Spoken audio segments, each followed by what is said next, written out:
Hello साथियों, सब अच्छे होंगे, मस्त होंगे, अच्छे से तैयारी कर रहे होंगे। आपके जो सेकंड ग्रेड का जो एग्जाम है वो हो चुका है। अब आगे आपके सामने जो थर्ड ग्रेड है, सेकंड ग्रेड है और फर्स्ट ग्रेड है, तीन वैकेंसी है वो आपके सामने है। दूसरी बात है, कुछ विद्यार्थी है जो फोर्थ ग्रेड है उसकी भी तैयारी कर रहे हैं। तो यहाँ पर देखिए, जो मेरा चैनल है वो हिंदी से संबंधित है और मैंने इस पे फर्स्ट ग्रेड और सेकंड ग्रेड का जो कोर्स है वो अच्छे से करवा रखा है और उसकी एक प्लेलिस्ट भी बनी हुई है फर्स्ट ग्रेड के नाम से और सेकंड ग्रेड के नाम से। तो अगर आप फर्स्ट ग्रेड और सेकंड ग्रेड की तैयारी कर रहे हो तो उन क्लासों को आप कंटिन्यू देख सकते हो। कैसा परफॉर्मेंस रहा वो आपने सेकंड ग्रेड और फर्स्ट ग्रेड का एग्जाम देखकर, जो मेरे चैनल से जुड़े हुए विद्यार्थी हैं उनको अच्छे से पता है कितने क्वेश्चन आए हैं। तो सारा मैटर अच्छे से मैंने करवा रखा है। पूरे 100 में से 100 क्वेश्चन किसी भी गाइड से नहीं मिलते हैं और ना ही कोई जो टीचर है वो ये दावा कर सकता है कि मेरे वाले में से पूरे आए। आपको सिर्फ मेरिट को कवर करना होता है और वो मैंने जो जितने शॉर्ट में जो नोट्स बनाए थे, जितने कम, और उसमें से अच्छा परफॉर्मेंस रहा है बड़ी गाइडों की बजाय। जो मेरे जो नोट्स है उनमें से ज्यादा क्वेश्चन आए। अब यहाँ पर हम बार बार वही व्याकरण, वही जो हिंदी साहित्य का इतिहास करने से अच्छा है कि वो क्लासें आप वहां पर देख लीजिए।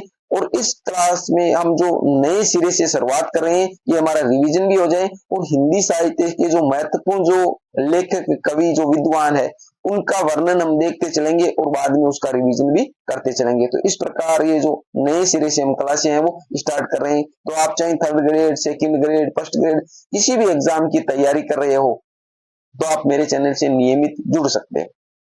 बिना समय गमाए हम क्लास की शुरुआत करते हैं। डेली आपको क्लास है वो 7:30 में मॉर्निंग में मिलती रहेगी। तो कंटिन्यू आप वॉच करते रहे, अच्छे से तैयारी करें, अच्छे से उसका रिवीजन करें।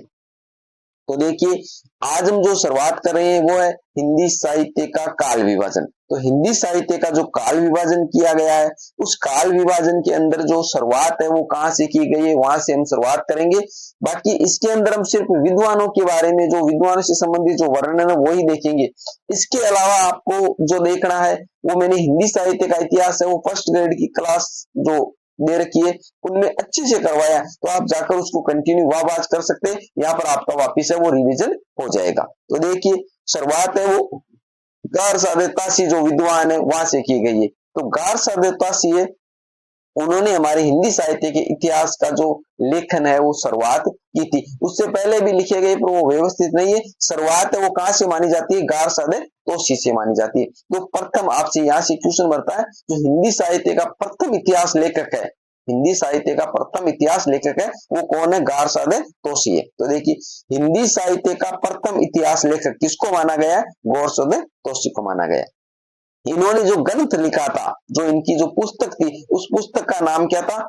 इस्तवार दे ला लिटरेत एंदुई हिंदुस्तानी। ये तो कट कर लीजिए यहाँ पर, ठीक है। इस्तवार दे ला लिटरेत एंदुई हिंदुस्तानी इसके जो ग्रंथ का वो नाम था। इसके जो रचना का जो समय था, यानी जो गार सादेत तोसी ने जो प्रकाशित किया था वो 1839 ईस्वी में प्रकाशित हुआ था। तो देखिए, यानी यहाँ पर मैंने वही चीजें ली है, एक एक लाइन है वो एक एक क्वेश्चन का काम कर रही है। तो आपसे क्वेश्चन पूछा जाए हिंदी साहित्य का प्रथम इतिहास लेखक कौन है, तो गौर सादेत तोसी है। इसके जो ग्रंथ का जो नाम है वो इस्तवार दे ला लिटरेचर एंदुई हिंदुस्तानी है। इसका जो समय था प्रकाशन का वो 1839 ईस्वी में। अब आगे देखिए, ये जो ग्रंथ है कौन सा? जो गार सादेत तोसी ने लिखा था। ये जो ग्रंथ है वो दो भागों में प्रकाशित है, दो भागों में रचित है।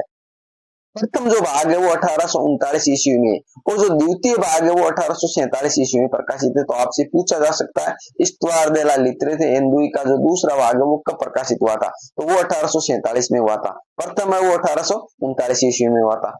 अब बात करते हैं इसकी भाषा की। तो ये जो प्रथम जो लिखा गया तो हिंदी के लिए था, यानी इतिहास ग्रंथ है वो हिंदी का इतिहास लिखा जा रहा था, परंतु हिंदी के लेखक न होकर ये किस भाषा के थे? फ्रेंच भाषा के थे।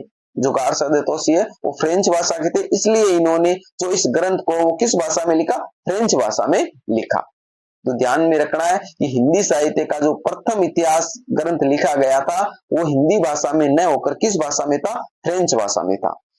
अब कुल कवि यानी इन्होंने जो वर्णन दिया है इस्तवार दे लिटरेचर हिंदुस्तानी जो ग्रंथ है उसके अंदर जो वर्णन दिया है वो किसका दिया है? कवियों का दिया। तो इसके अंदर 738 कवि है वो शामिल किए गए। यानी इस ग्रंथ में हमारे को क्या मिलता है? 738 जो कवि है उनका वर्णन देखने को मिलता है, जिसमें से हिंदी के जो कवि है वो 72 है और कुछ जो विद्वान है वो 52 मानते हैं कि इस ग्रंथ के अंदर 52 ही कवियों का वर्णन है जो हिंदी से संबंधित है, यानी हिंदी के कवि है, बाकी दूसरी भाषाओं के कवि थे।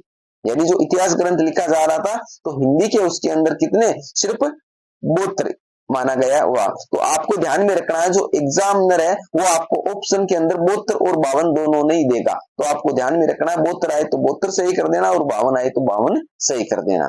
तो हिंदी के कवि है 738 में से सिर्फ 72 या 52 ही थे। इसमें काल विभाजन नहीं किया गया, ये बात है वो महत्वपूर्ण है।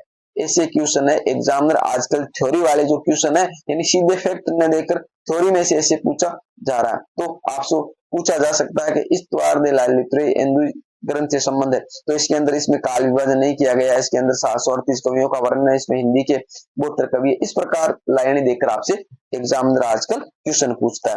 तो इसके अंदर काल विभाजन क्योंकि इसके अंदर सिर्फ कवियों का वर्णन किया गया। अब कवियों का वर्णन किस प्रकार किया गया कि कवियों का वर्णन इस प्रकार किया गया जैसे मान लिया एक कवि है जो पहले हुआ था, जैसे मान लिया 1700 ईस्वी में हुआ था तो उसका उसके अंदर वर्णन लिख दिया। दूसरी बार में जो कोई 1500 ईस्वी में उसका इसके बाद में लिख दिया, फिर इसके बाद में कोई 1400 ईस्वी में उसका उस बाद में लिख दिया, फिर जैसे मान लिया आगे कोई हुआ है तो उस कहने का मतलब इसके अंदर कर्म नहीं था, काल का विभाजन है वो नहीं किया गया था। काल उसमें सिर्फ कवियों का वर्णन है, कवियों को रखा गया है, चाहे वो कवि है वो किसी भी चाहे कोई पहले हुआ हो या फिर कोई बाद में हुआ था, सिर्फ कवियों का वर्णन किया गया, काल का विभाजन नहीं किया गया। तो ये बात महत्वपूर्ण है, ध्यान में रखना है।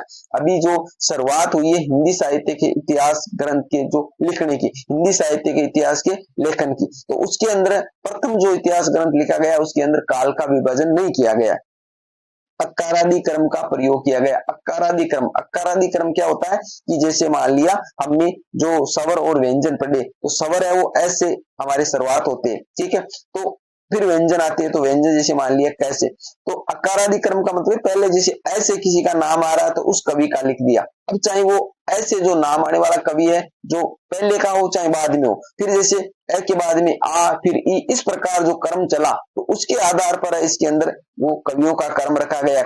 काल के हिसाब समय के हिसाब से नहीं रखा गया, जो अकारादि क्रम था यानी जो स्वर और व्यंजनों का क्रम था उस क्रम के हिसाब से कवियों को सेट किया गया है।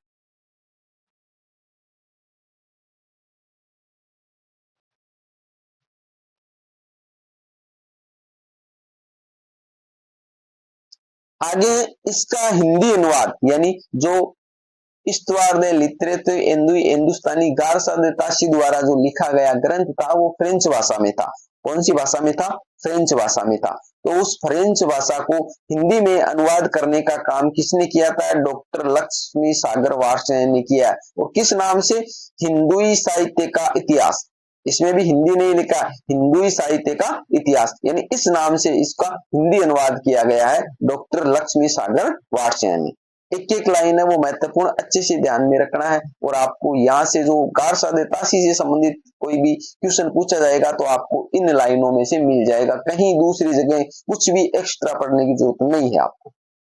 इसका जो प्रकाशन है उसका प्रकाशन कब था? एक तो 1839 ईस्वी में तो प्रथम भाग, और दूसरा भाग है वो 1846 ईस्वी में था। वो किसका? गारसा दे ताशी द्वारा लिखा गया ग्रंथ था, उसका प्रकाशन है। और फिर जो उसका हिंदी अनुवाद है, हिंदी अनुवाद करने के बाद में वापिस जो प्रकाशित हुआ था हिंदी के अंदर यही जो ग्रंथ, उसका प्रकाशन 1952 ईस्वी में है। तो अलग अलग आपको ध्यान में रखना, कंफ्यूजन नहीं होना है। यानी जो गारसा दे ताशी ने जो लिखा था वो 1839 ईस्वी में प्रकाशित हो चुका था और दूसरी बार 1847 ईस्वी में प्रकाशित हो चुका था। बाद में उसका हिंदी अनुवाद किया गया डॉक्टर लक्ष्मी सागर वास ने। वो हिंदी अनुवाद करने के बाद में जो हिंदी में प्रकाशित हुआ था वो 1952 ईस्वी में प्रकाशित हुआ था।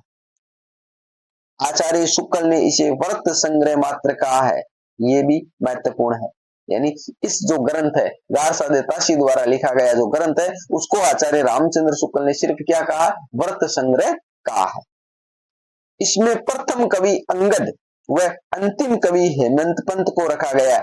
मैंने आपको ऊपर जो लाइन आई थी अकारादि क्रम, यहाँ पर लिखा गया है अकारादि क्रम। अकारादि क्रम का मतलब हो गया ऐसे जो शुरुआत होते हैं। तो देखिए प्रथम जो कवि है उसका नाम इसके अंदर अंगद रखा गया क्योंकि ऐसे शुरुआत हो रही।